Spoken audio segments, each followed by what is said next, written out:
Ladies and Germans, how you all doing? This is Con Ulrich. And I'm Mangru. Hello, hello, hello. And folks, we're on the gingerbread map itself, Orsha East, to bring you some more SD2 League play.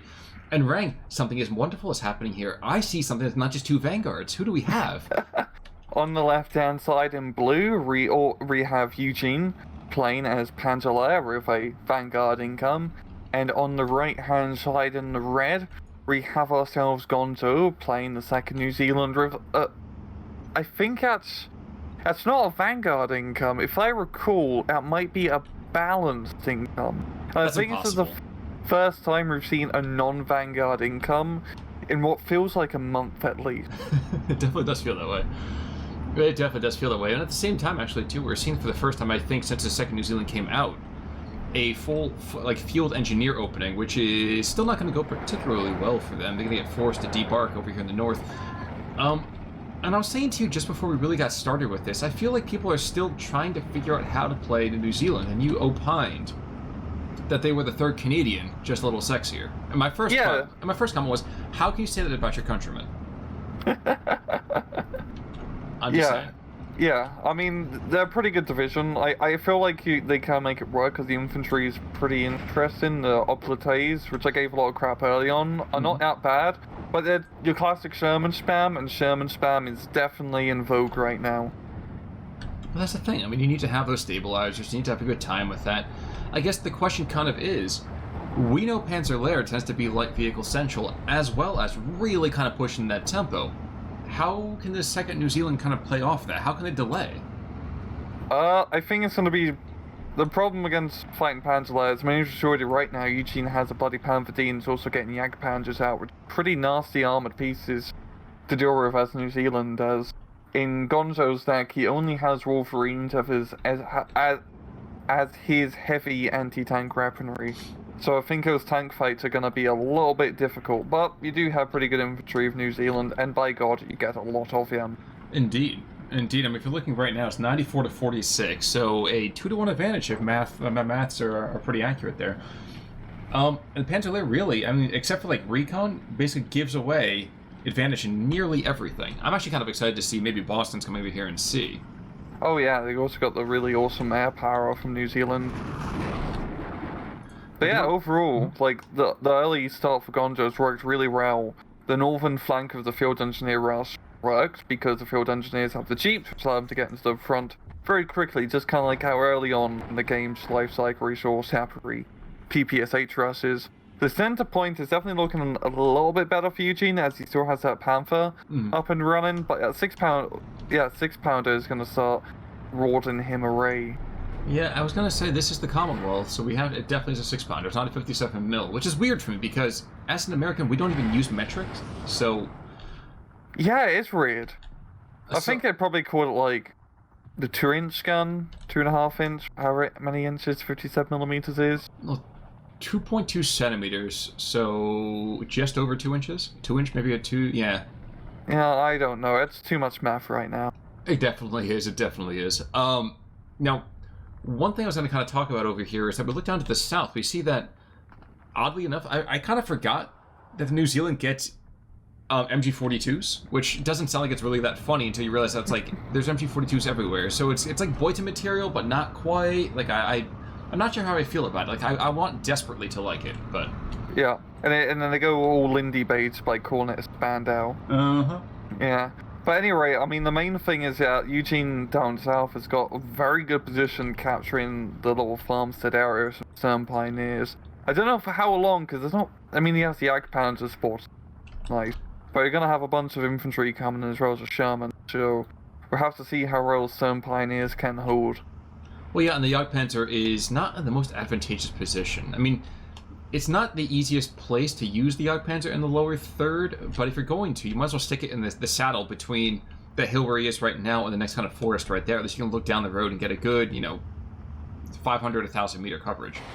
Yeah, it would definitely be a good position, but he doesn't have an infantry air right now, so he hasn't managed to exploit that, which is a shame on his end. And I feel like it's going to be one of the problems that YueJin's going to face is, even though he has a pretty nasty heavy tank, this map is not exactly heavy tank friendly. There's not a whole lot of open areas where you can really go to Pound Town with those. scary Panther 75mm, and we have not one, not two, but 3 Panthers being brought into the center here from YueJin. And this is a lot of heavy firepower, a lot of investment too. So will YueJin be able to really take advantage of this? I don't know. I really don't, because I feel like if I go and stick a Sherman in that town, you know, you see that the field engineers and the Oplites right there, stick a Sherman right there looking north, Panther's going to have to cross you. I mean, and that right there gives you a beautiful little side shot, and you don't need 4 Shermans for that, you basically just need 1. Yeah, and the Panther does have pretty weak side armor, so it's definitely killable from a Sherman side shot. But yeah, I feel like the main issue for YueJin's push in the center is just going to be getting enough infantry out and about, and he doesn't have a whole lot of infantry early on, really focusing on those stern pioneers and then a handful of those Panzer Grenadiers, really focusing on veterancy more than anything. While, as we mentioned before, Gonzo pretty much has a 2-to-1 infantry numbers advantage, so he can just keep throwing diggers into that town to really delay any attack. And you know, like, I know we said it already that the infantry for the 2nd New Zealand can be kind of hit or miss. And I'm looking at the Oplites right now, Kitty Hawk coming in looking for some hits on that MG42, does very well. But the Oplites with the Grease Gun, the Lee Enfields, heck, even the Bren, I'm not saying they're going to be able to always go toe-to-toe with the Stern Pioneers, but they definitely have the reach on them. Yeah, the Oplites are essentially a slightly better Commonwealth rifle squad, as they do have an extra machine gun, an extra submachine gun, extra guys in total, and the Raider tree, which is also a very nice added bonus. They're very cost efficient for 25 points. The only downside is that you don't really have any anti-tank with them. Well, that's the Commonwealth overall. They don't believe in anti-tank. No, you have like 5 guys with Piats, and that's about it. The Jagdpanzer is starting to get some good shots off onto his push, but I think the 6-pounder on Sherman probably just be enough to ward it off. And yeah, Gonzo is going to be able to retake his southern position, which will be quite nice. But we kind of knew that was going to happen. The question really was how long it was going to take. I kind of wanted to see having, you know, these 3 Panthers in the center, and actually I'm only seeing 2. No, there's the 3rd one. Now we have these 3 Panthers in the center. I kind of thought there'd be some sort of like Panzer Kyle, like let's just go, let's race down the road. I mean, because we know for a fact that there's going to be maybe a Piat or 2, maybe an ambushing Sherman. Like, you said it yourself. 2nd New Zealand is not known for their anti-tank prowess. There's a 4th Panther now. Oh dear. So he's really good. Like, he's getting the heavy firepower here, but he really needs to exploit it. He has the Panzers here. He's bringing in more infantry, the Panzer Grenadiers. I hope with the Panzer Grenadiers coming in, he is going to decide to finally do a push. Because this, even though it is not the best positioning for the Panther, it's not where they like to be located, so to speak.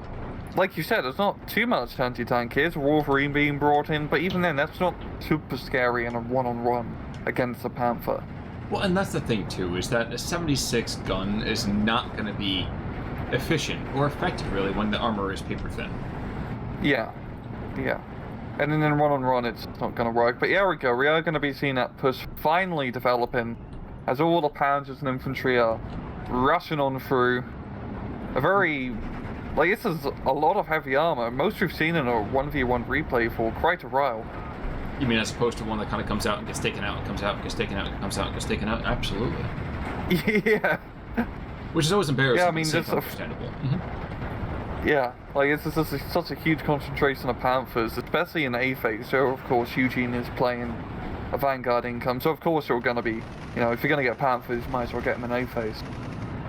But the Kitty Hawks, I mean, we haven't seen a ton of 2nd New Zealand air power, because usually at that point already, they've been getting kicked in the teeth. But that Kitty Hawk, very price efficient, decent, and trades out with the Focke-Wulf, and I actually think that might be a win. Yeah, it's not bad. That was definitely like a worthwhile trade of that Kitty Hawk, yeah, that's for sure. It's mildly amusing to watch the Sherman try to fire the center is developing. Ooh! One Panther goes down! Wolverine.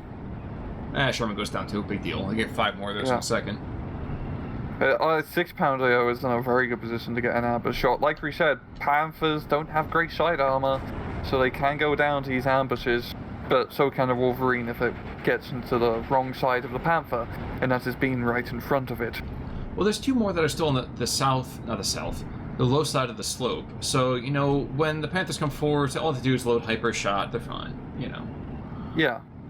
Yeah.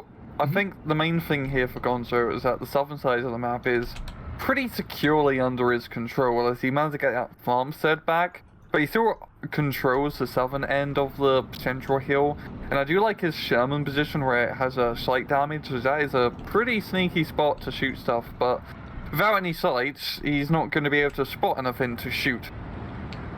One less Panther. Damn. This is, like...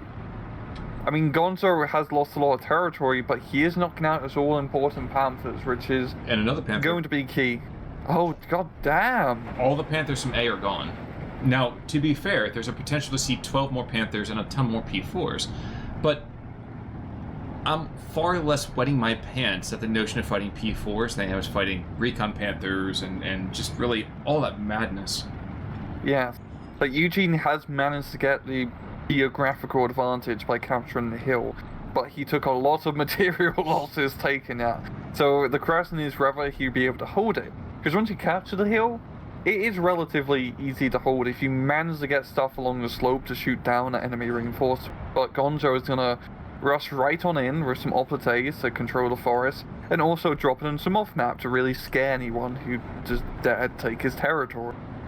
Well, and that's the thing, too, is that the second New Zealand, I feel like you have to be a little bit more, let's say, profligate with your artillery assets, and that's one thing we haven't seen a ton of from our New Zealand players thus far.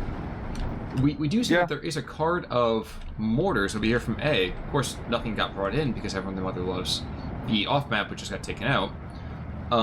But, excuse me.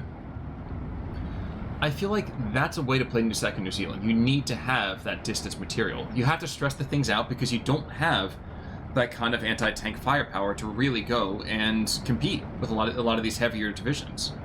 Yeah, you really have to play, just like with Third Canadians, you have to be very aggressive, getting close with the enemy, and use your Shermans, use your 6-pounders, use your pretty cheap and effective infantry to just really just keep up the momentum. You don't want to be getting into long-range trade fights. And that seems like what YueJin is setting up. He still has a Panther up on his hill, and if he can get into position, that can just shoot anything that dares come up the slope. Oh, but yeah. Yeah, exactly. Yeah. These Wolverines have been really efficient. I mean, they are fighting at closer ranges, which is definitely helping out a lot. But this is great trade in terms of tanks that Gonzo is taking. He has lost like a lot of territory and material as well, but he's really getting the better, I'd say. Well, and the perverse thing is, to a certain extent, he can take those losses. He can take those losses. Allied divisions are made to not be quality over quantity. Like, if I throw 15 guys at this, that's fine. I have another 24 that are coming in 5 minutes. So, yeah. I mean, that Wolverine is only 50 points, while I think a regular Panther's like 130 points, so... Yes. You know, you can lose like 2 to 3 Wolverines and still not be too bad. The only thing I wish I could change with the second New Zealand is giving them just a smidge of infantry anti-tank. Just a smidge. Like those oplites right now engaging that Panther, it would have been fantastic. Yeah. But that did not happen. And that is always like the hard part playing with Commonwealth divisions. As not having the anti-tank on the infantry when you need it really sucks. Well, but you don't fight tanks with Piats, you fight them with a stiff upper lip. What? You just throw a T-Mag at them. Exactly. But the T-Mag is filled with high explosives, of course. Exactly. I mean, it's exactly what it is. It's the Boston Tea Party, but in Europe. Which, by the way, exactly. You're welcome, Commonwealth. We gave you the idea. Yeah. Now, rather cold to you. What's that? It was rather cold to you. Oh, it was iced tea. Like, putting it into the Atlantic, you know, you could at least, like, put it in, like, a warm ocean, like, the Pacific. Actually, funny story, that's how Snapple got started. No, that's not how Snapple got started, for those of you out there who are like, really? No. No idea how Snapple got started. They put a lot of sugar, it sounds like, in the water, but that's a different thing altogether. These Panther Ds in the meantime, so, what, he's got 3, I guess a total of 3 of them. I feel like we've seen 1 or 2 of them already get killed. Yeah, so he has taken a lot of Panther losses. All in all, he is starting to reinforce now with more Panzer IVs, which can trade pretty well, especially in defensive, as he does have the veterancy bonus on them compared to Shermans. But still, not the best, so to speak. It wasn't as good compared to having all those Panthers. Actually, you know what I think was kind of a sexy thing here is you see that break in the trees. There's a P4, there's a rear count Panther D. Look at that southeast. I feel like that would be the way to go. Take 3 P4s, take 4 P4s, swing around, and hit the slope. First of all, you know for a fact already that there's a ton of Shermans going in the northern approach. Go south, go around. There's no reason for you to have to engage in these up straight slugfests. We see the example of what happens to that whenever you do. You get 2 or 3 Shermans engaging your P4 or your half tracks, and you can ill afford to lose those. Yeah. I think that's also helping Gonzo a lot here too, is this southern push he's making on the hill is definitely putting on a bit of pressure as YueJin is now having to relocate his forces to deal with his break. But Gonzo's playing this like really well, which isn't surprising because this is Gonzo we are talking about. He is keeping up momentum. He got kicked off that hill and he immediately rushed back onto it to try and at least have a foothold. And that foothold is now slowly starting to develop more, as we're starting to see. Well, and that's the thing. If I could kind of go and pick out a couple of small bits of advice for newer players or less practiced individuals. Ooh, artillery shell took out the P4. I know there's a certain enthusiasm that when your opponent kicks you in the face, you want to lick your wounds for a little bit, build up, and try again. Not for nothing, but it usually tends to be that his lines are just as weak as yours. And while I don't want to go and just have a meat grinder fight, except we definitely have seen that kind of fixation on a lot of different replays here, don't give up a position too easily. Yeah, don't give up, never surrender, always counterattack. But honestly, you do have a very good point. It's a very good example as that counterattack immediately has managed to secure Gonzo to get that momentum and really slow down YueJin. If YueJin has managed to get a good defensive line on that hill with his Panthers, that really would have been it for Gonzo, because once you completely capture the hill, it can be very hard to, take it back. Gonzo's bet at that point, if that did happen, was to continue along his southern push here. And as we're seeing right now, his southern push is actually going pretty well, just at 1 Sherman, maneuvering around his building. Well, actually, it was partially helped out by the Digger's leader, which is shockingly enough, there was that 1 in a million, once a generation fight where a Piat actually hit something. And the Sherman, for some reason, is engaging Piats. I'm surprised you can even see that far. Oh, I guess because of the recce, but still, I'm quite surprised that sight lines even work. Well, and that is even worth it. I kind of thought they would go and fixate on something a little bit nearer to us, but Yeah. But here we are coming up in 18 minutes, and it becomes 14-10. And I am thrilled, first of all, to see the fact that we've had this balanced in here so far, and even more so to see it be so effective in its usage here in the second New Zealand. Yeah, it's actually working pretty well. I mean, he did get his ass kicked towards the end of A phase with that big push, but he still has a good bit of territory down south.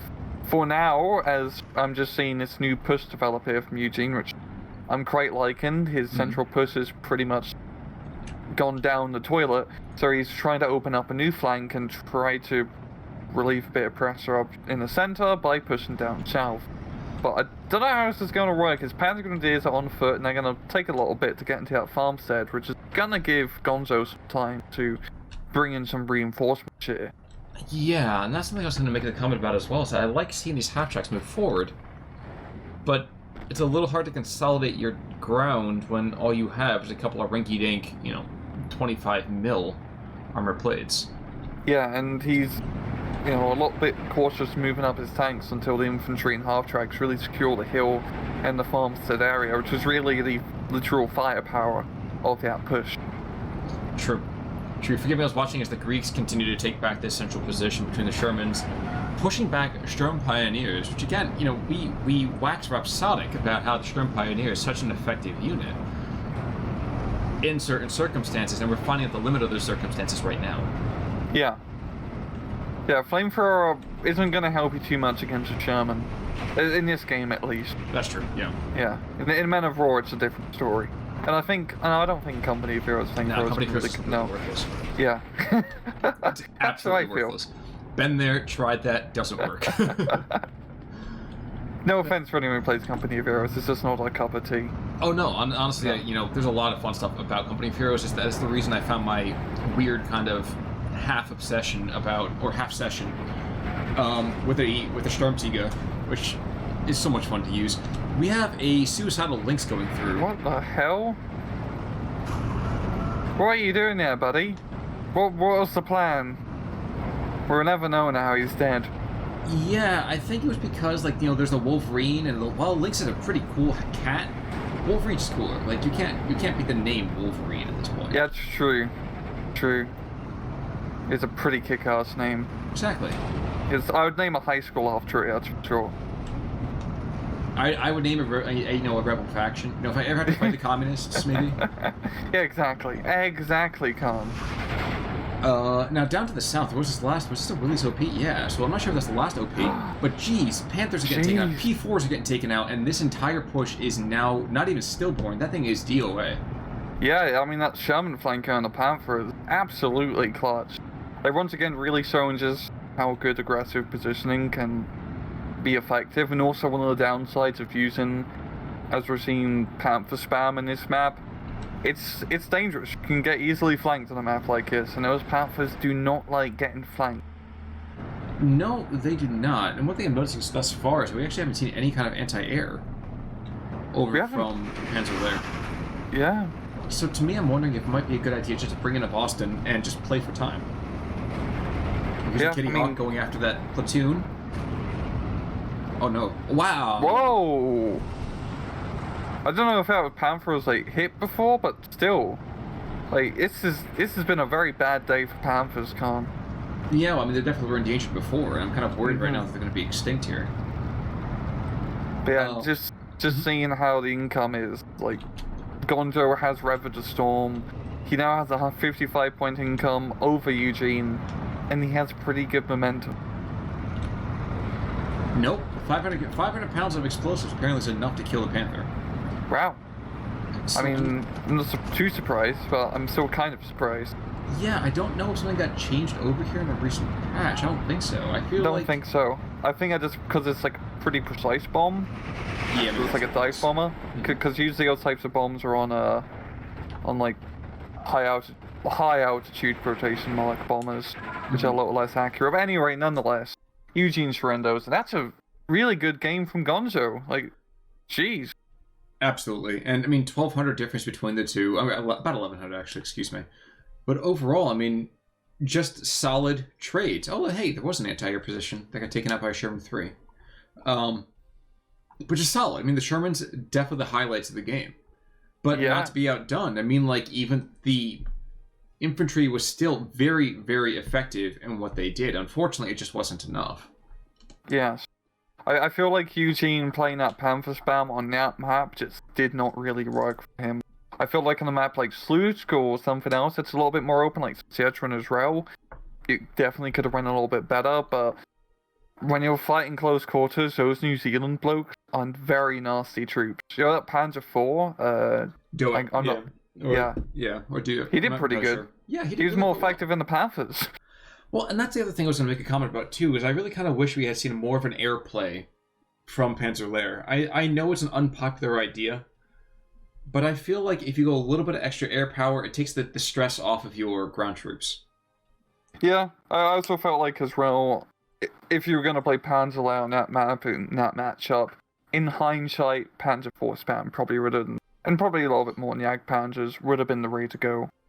True. But, you know, hindsight is 20/20, and we both definitely have our contacts on and glasses in, so, you know. Yeah, we're already past that year, thank God. Oh, my God, thank God, yeah. That's... oh, jeez. Yeah. While we have PTSD about the last 12 months, first of all, I guess we'll see you guys a little bit later this week. I'm sorry, I'm just thinking about 2020 again, since I'm having an issue. Well, you know what, Rang? I think that's pretty much all we have to say about the match today, right? Yeah. Well, in that case, folks, until next time, I'm Connell Work. I'm Rang Ru. Take it easy.